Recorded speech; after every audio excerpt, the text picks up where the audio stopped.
Hello friends, welcome to kodEdge. In this session, we will learn how to deploy Spring Boot application on the EC2 instances using AWS Elastic Beanstalk.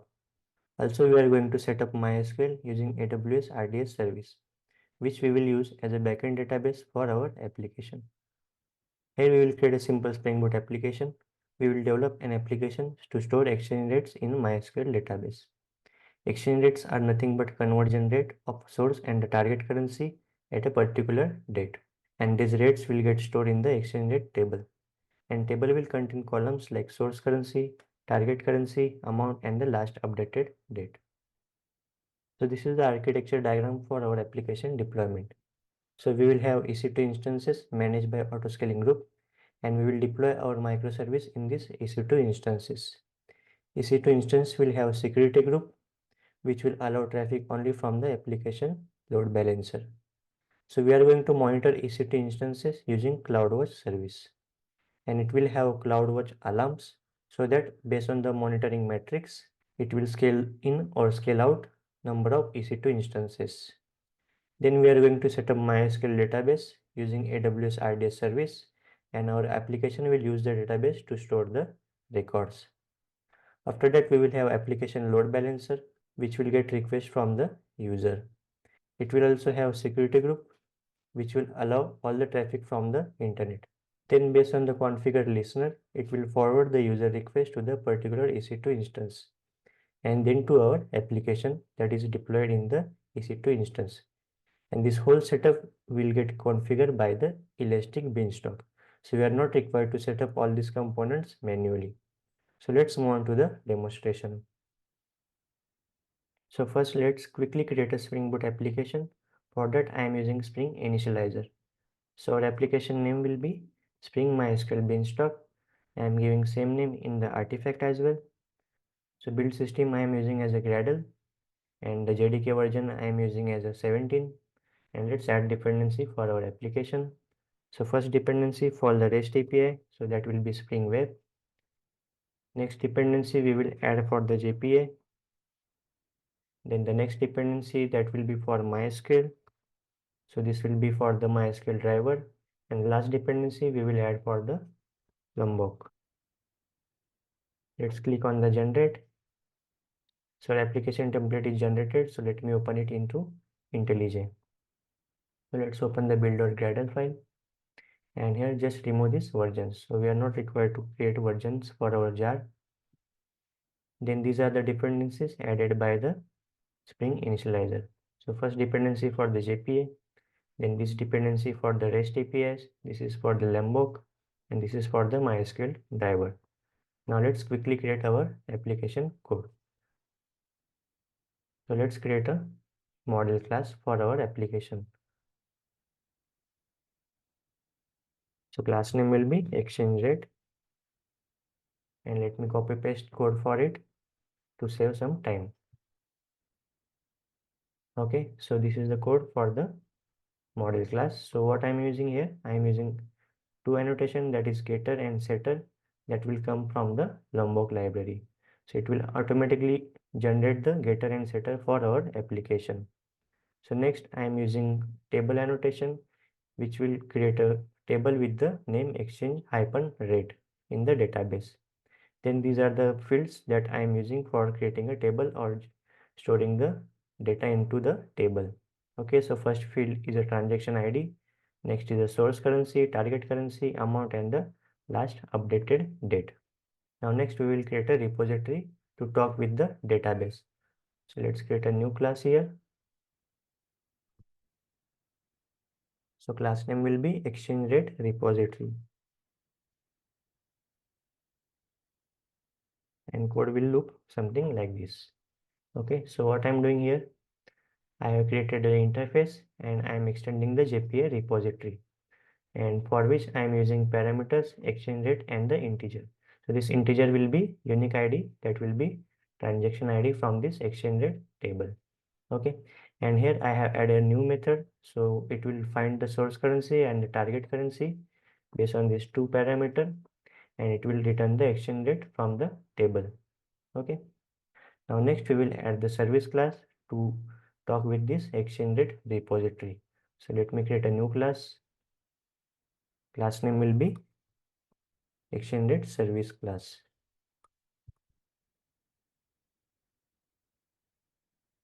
And let me add code for it. Okay, so this is the code for the extended service. So what I'm doing here, I'm auto adding the extended repository that we have just created here. Okay, then I am creating two methods. So first method to add the extended into database. Okay, so for that I am using extended repository dot save method. So this method will come from this superclass of this extended repository, that is JPA repository. And to this save method I am passing the extended model class. Next method I am creating for the getting amount from the database, to which I am passing two parameters, that will be source currency and the target currency.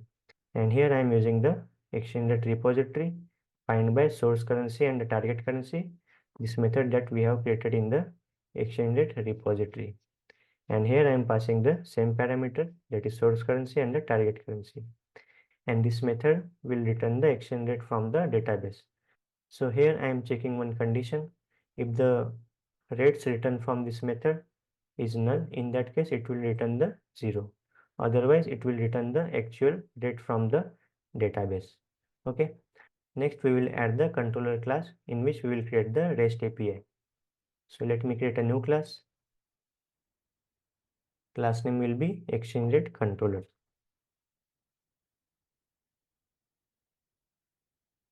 And let me add code for it. So this will be code for the extended controller. So what I'm doing here, I'm annotating this class with the REST controller. Then I'm auto-running the service, that is extended service that we have just created. And here I am creating the three APIs. So first API to get the amount from the database. So here I am using URL as a slash get amount, for which I have created get amount method. And here I am getting source currency and the target currency from the user using this request parameter annotation. And here I am calling the get amount method that we have just created in the service class. Next API I am creating to add the extended into table, for which I am using URL like slash add extended. And here I am creating a method add extended, which will return the extended object. And here I am receiving the parameter as a extended using the request body annotation. And next I am calling the add extended method that we have created into service class. Next API I have added for the Elastic Beanstalk purpose. So here I am adding URL as a slash. So this will be root URL. And here I am returning the dummy string. So you can return any string from this API. So Beanstalk will use this root URL to check the health of our application. And purpose of this API is to just return the status code as a 200. So based on this API, Beanstalk will consider that our application is healthy. Now next we will add the properties in the application.properties file for the database connection. So let's go into the resources. Let's open the application.properties, and properties will look something like this. So first property is to specify the MySQL driver. Next property is to specify the MySQL data source URL. So here I am creating the data source URL, and here I am using the environment variable which we will get from the Elastic Beanstalk. Okay, so what I'm doing here, I am using the hostname :port / MySQL database name. Then next property will be for the username and the password. So next property is for the JPA. So here I am using as a update. So it will automatically update the schema in the table if there is any change in the schema. And next is the optional property. So this will show the SQL queries in the console. Okay, so next we will set up the MySQL database in the AWS using AWS RDS service. Okay, after that we will test our application. So let me open the AWS console. So let's search for the RDS. And here we will set up the MySQL database. So before setting the MySQL database, let's create one security group which will allow traffic from the internet, and this security group we will use in the MySQL database setup. So let's go into the security group option here and click on the create security group. So let me give name as a MySQL SG. Then add rule. So we will allow all the traffic from anywhere. Okay. Let's click on the create security group. Okay, so our security group is created. So let's move on to the setting up the MySQL database. So let's click on the create database. So here we will use the standard create option. Engine type will be MySQL. Then edition will be MySQL community. And here we will keep the default engine version. Then template we are going to use as a free tier. Then let me give database identifier as a YT lecture.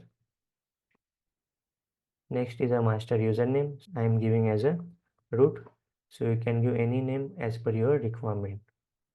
Then next is a password. So let me give the password. Then we will keep all the option as a default one. Here let me change the EC2 instance type. So I am using T2 micro. Then we will keep the storage type as a default one. Then storage auto scaling. Let's disable this option because we are using this setup for the demonstration purpose. Next, keep this connectivity option as a default one. Then here is a public access. So we want to have public access to our database. So let's select this yes option here.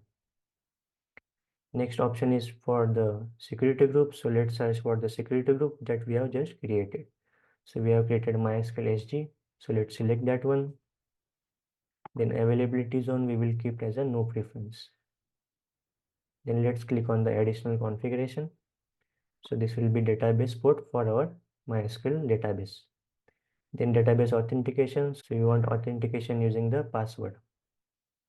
Next is a monitoring. So you don't want to monitor our database. Let's click on the additional configuration. So we want to give database name. So I'm giving as a YT lecture as a database name. Then I will keep all other options as a default one. Then I'm disabling this automated backups. Next is a maintenance option. So I'm disabling this as well. Next, click on this create database. So it will take some time to create the database. So let's wait for some time.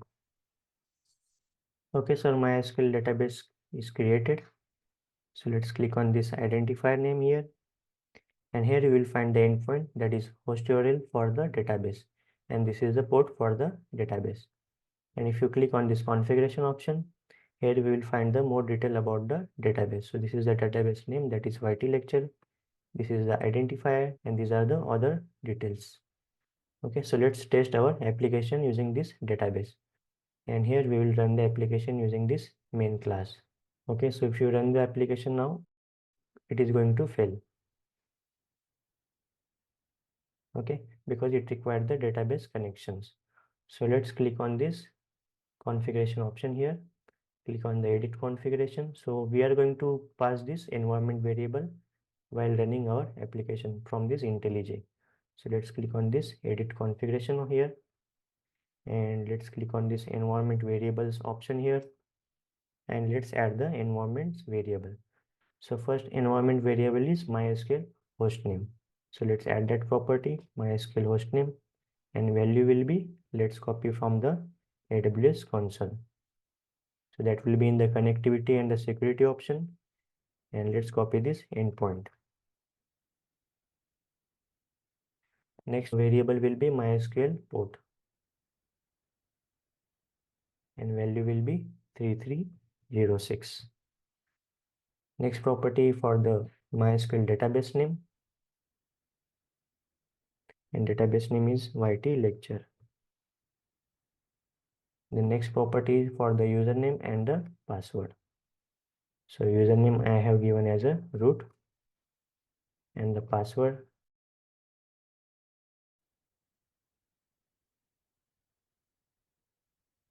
Okay, so these are the environment variable that we are using in the property files. So I am adding environment variable in the property file because we don't want to expose the database details in the code. Okay, so let's click on the OK. and let's return our application.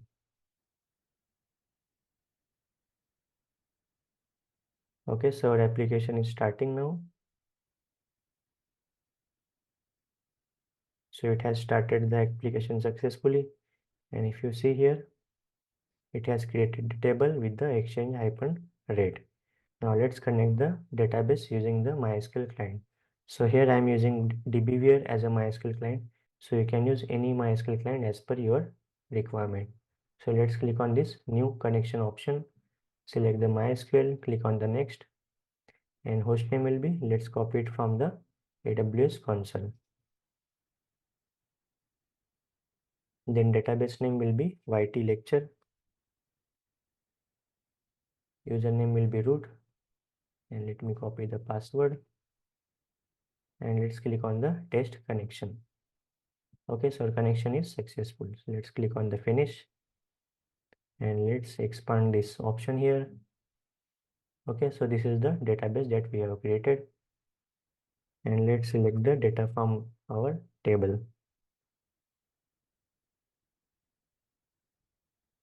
Okay, so there is no data in the table, so let's add the data in the table using our API. So let's test our application using our API. So here I'm using Hopscotch for calling the APIs.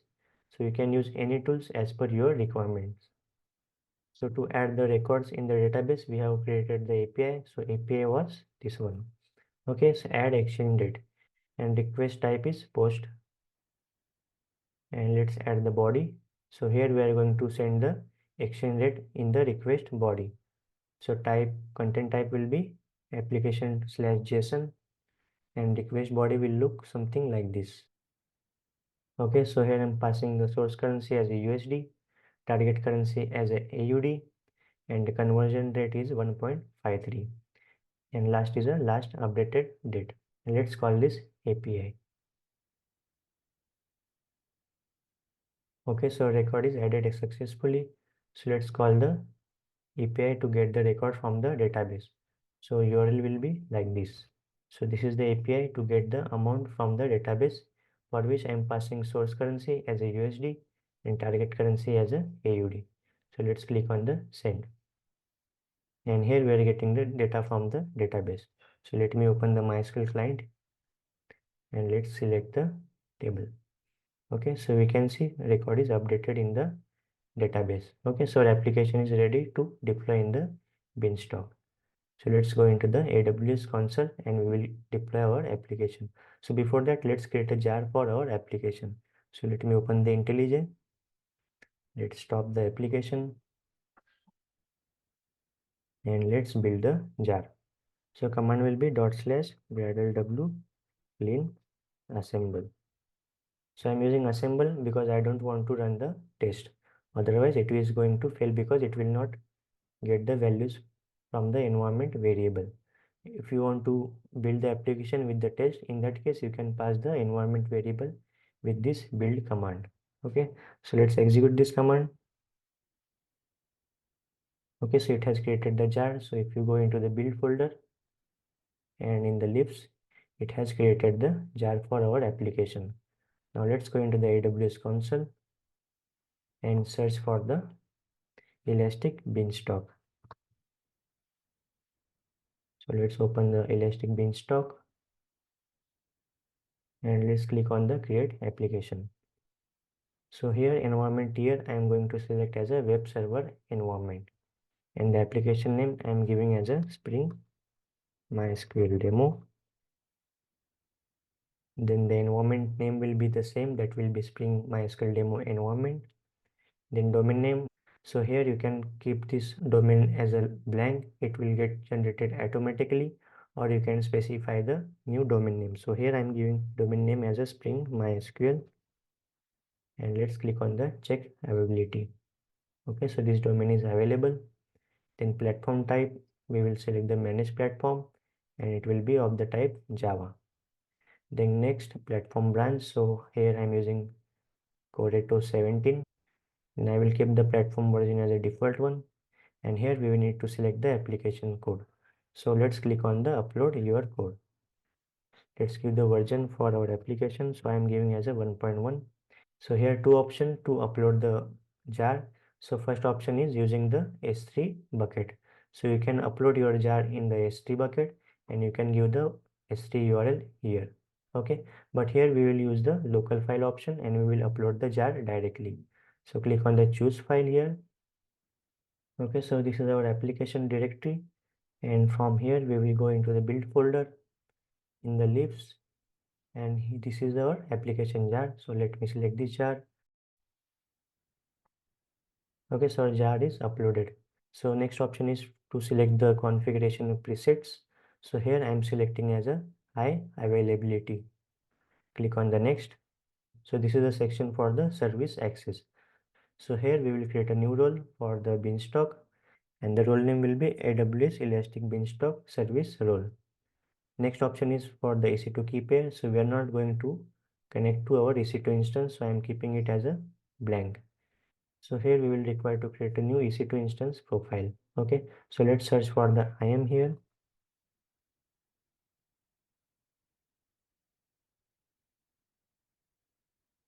And here click on the roles. Click on the create role and select the service type as a EC2 and click on the next. And let's search for the beanstalk. So here we will select the policies that will be web tier.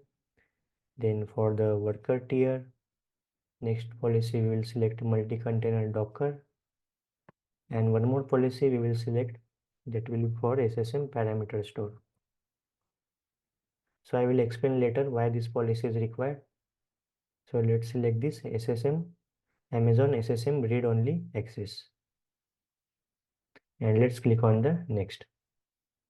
So let me give name as a EC2 profile role, and let's click on the create role button. Okay, so role is created. So let me go back into the beanstalk configuration. Let's click on the refresh button and let's select this EC2 profile role that we have created. Click on the next.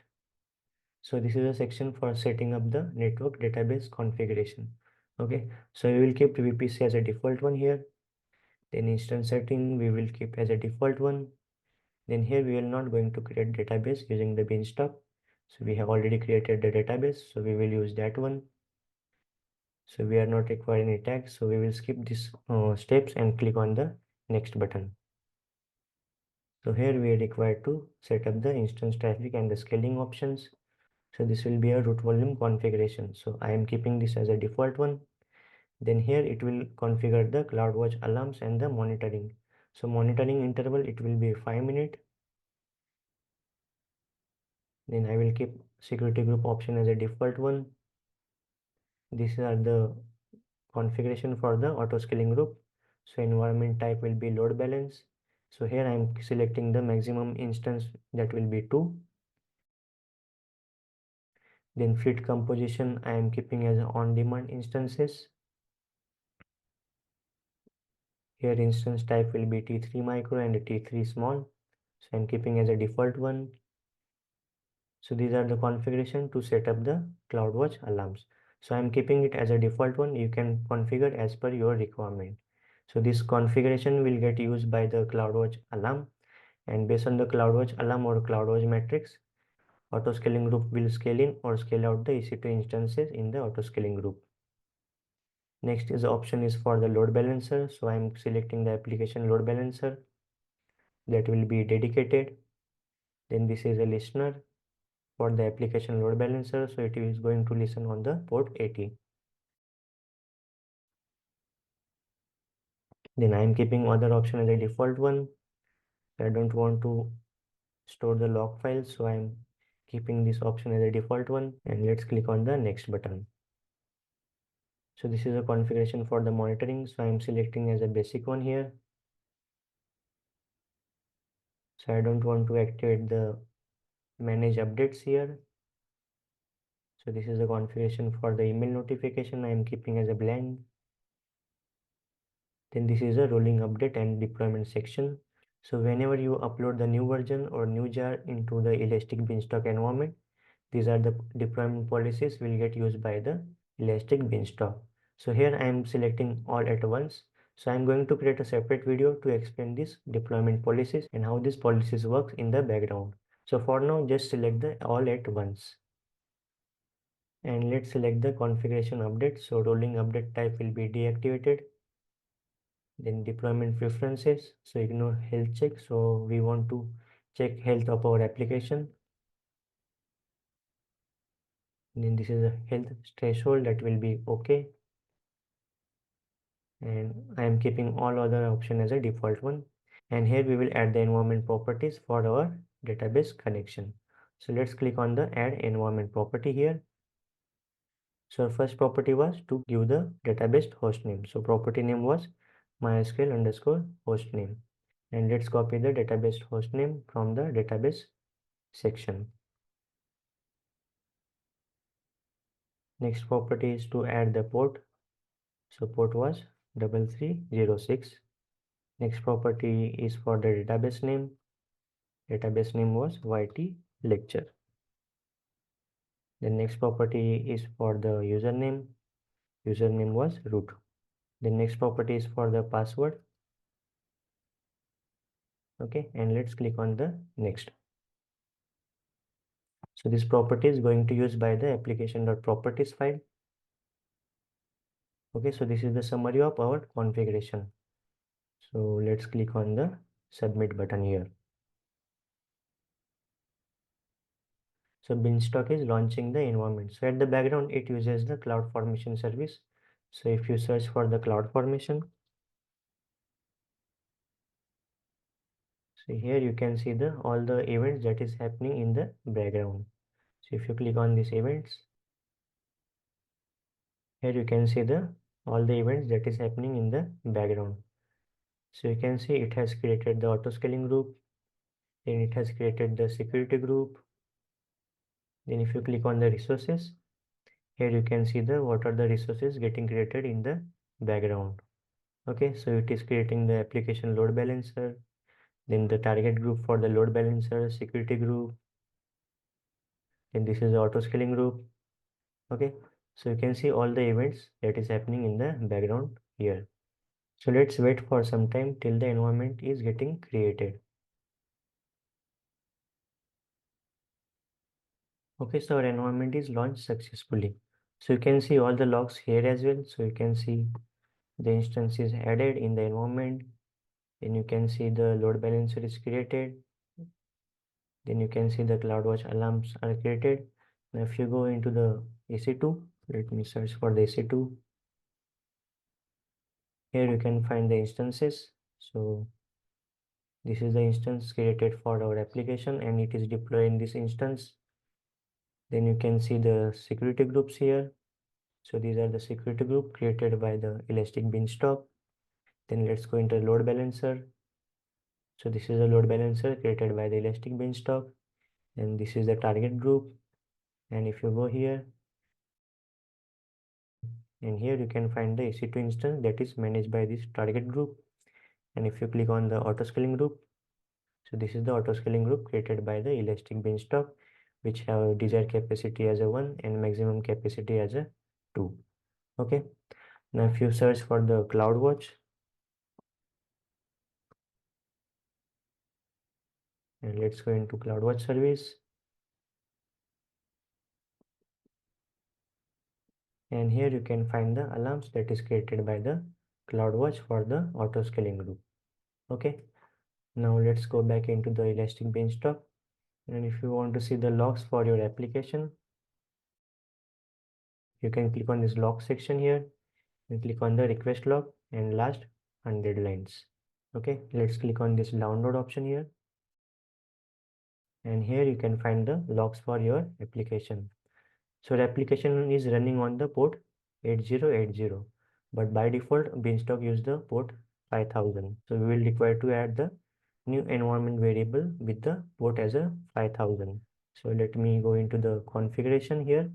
So click on the configuration option here from the left side. And let's go into this environment section. So let's click on the edit. And here we will add the new environment variable for the server port. So environment variable name will be server underscore port, and the port will be 5000.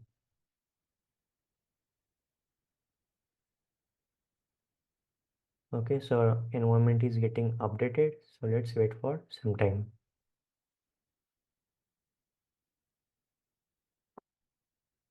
Okay, so our environment is updated successfully. You can see the health status as a green here.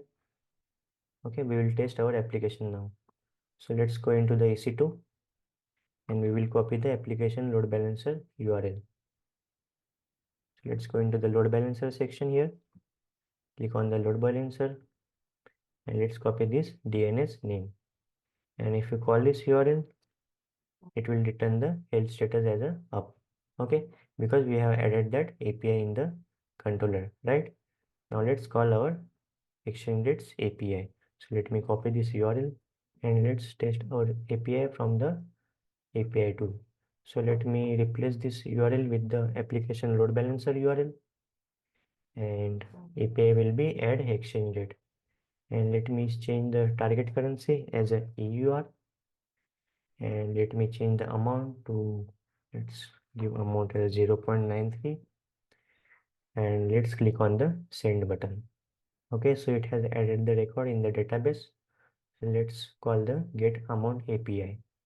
So let me copy this URL again and let's use it at the place of localhost. Okay, and let's change the target currency as a EUR and let's click on the send. Okay, so we are getting the currency as a 0.93. Okay, so our API is working correctly. Now what we will do next? So let me go into the Elastic Beanstalk configuration, and here if you go into the configuration, and here if you see in the environment properties, we are exposing the database credential. So what we will do, we will store this configuration in the SSM parameter store, and we will fetch this parameter from the SSM parameter store. Okay, so let's search for the SSM. So let's go into the system manager, and here let's go into this parameter store option, and let's click on the create parameter, and here I'm giving name as a MySQL dot URL, and type will be string, data type will be text, and value let's copy it from the database configuration.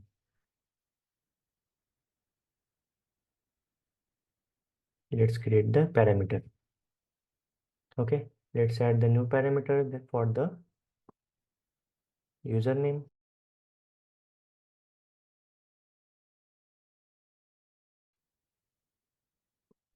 So type will be string, data type will be text, and value will be root. Let's add one more parameter that will be for the password. So type will be string, data type will be text, and value will be this password. Click on the create password, click on the create parameter. Okay, so we have added the credential in the SSM parameter store. Now we will use this parameter in the environment variable section in the Elastic Beanstalk. So let's click on this edit button here, and let's go into the parameter section. So let's change the URL. So here the value will be like this. Okay, so value will be resolve :SSM / then your actual SSM parameter name or path, and this one is a version. Okay, then next is a MySQL password. The password field will be like this: resolve :SSM / MySQL dot password, because this is the path for the password. Next, change for the username as well. So it will be like this. Okay, so path will be MySQL dot username. Okay, so let's click on the apply button here, and let's wait for some time till the environment get updated. Okay, so our environment is updated successfully with the new parameter. So if you go into the configuration here, and if you go into the environment section, so here we are not exposing the database credentials now. And if you remember, we have added the policy, that is SSM read-only access policy, while creating the EC2 instance profile rule. So that policy will get used here to read the parameters from the SSM parameter store. Now let's test our application. So let me go into the API tool and let's add the new exchange rate here. So I'm adding target currency as a CHF and value I'm adding as a 0.87, and let's click on the send. Okay, so new record is added in the database, and let me fetch the record from the database. So target currency will be CHF. Let's click on the send. Okay, so we are getting the data from the database, that is 0.87. If you go into the MySQL client and if you rerun the query, here you can find the 3 records that we have added. Okay, so this is how we have successfully deployed our Spring application in the Elastic Beanstalk. Okay, so that's it for this lecture. Thanks for watching the video.